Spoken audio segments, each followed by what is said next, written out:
my girlfriend kept saying to me, come on, let's go down, we'll audition for Radio City Music Hall. And I said, I don't want to work there. And they said, come on, it'll be good experience for you. You can use the experience. I said, okay, fine, I'll go.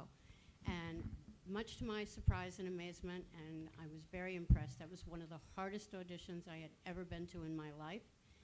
Fast jump combinations, single double PK turns, fast chaînés across the floor, 16 fouettes, right and left. You had to be quick on your feet. You had to do things you were never going to do in one of the shows, but they wanted someone that strong with that much stamina and that much ability to do it. Fortunately for me, turning and jumping were my forte, and they never gave a slow adagio, thank goodness, because I was very bad at that. And at the end of the audition, I'm looking around, and I see kind of funny-looking old lady sitting on the side there, having no idea this was Margaret Sandy. I never even knew what she looked like, and Bettina Rose and Eleanor Reyna were running the audition, and they called all the girls up except for 5 or 6 and told them, thank you very much, and you're excused. And then they called the rest of the girls up and said, leave your name, and we might be able to use you at some times, but we have no openings now.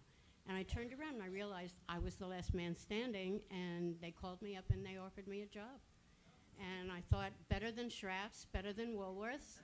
So I'm going to work at the music hall 4 times a day, all of that. I thought it was a fabulous experience for all of us, whether we loved the place or hated it. You learned how to dance big. You learned how to follow your mark on the stage without having to look down. You learned an awful lot about the art of dance there, and it was a very good experience. Okay. Thank you, darling. Thank you very much. Oh, I met my husband there. Thank you, Lane. I forgot about that. Who's sitting over there? He was one of the house managers, and we met, dated, got married within 2 months. And we've been married 47 years, so it worked. Hey, girls, they had lots of choreographers in those years. They were very different ones. You know, Margaret Sandy goes gone, and you had one every week or something. How many choreographers did you have on those years? You know, you remember? No, you had... After Margaret Sandy left, Mark Platt took over. He was the choreographer until 1969. He left. Then Bettina Rose, who was his assistant, took over. Then we had guest choreographers come in.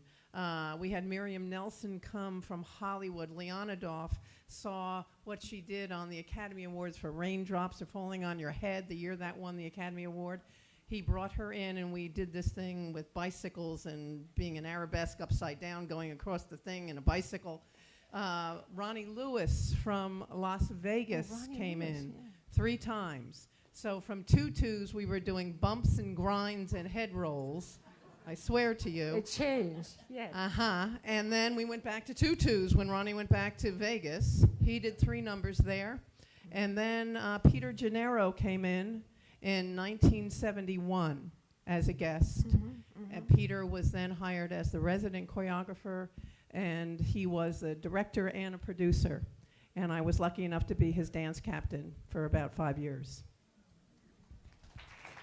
Thank you. Thank you very much. Yeah. What do you think that the music hall did for you as far as preparing you for life? Anyone want to pick that one up? Yeah. Well, for me, the music hall was like a dream come true because the 60s were magical. I was working in New York.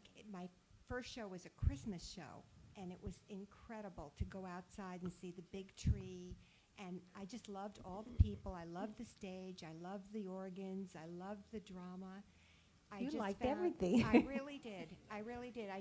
You know. But don't you think that the hard work prepared you for something else? Yes. I mean, I was terrified, and I was in pain half the time. Yes. And I was sick the other half with colds or something else. But I kept going, and it shows you can do it. You know, and it does prepare you for life. You run into a lot of very interesting people and experiences when you work someplace and you're very young, like Radio City Music Hall. Yeah. I met a friend at the Orange Julius on the corner who I thought was a dancer but wasn't. So she was another kind of dancer, not the kind we all. You know, another thing. And she had makeup like mine, and we chatted every day, and I didn't know, where she worked until she told No. me.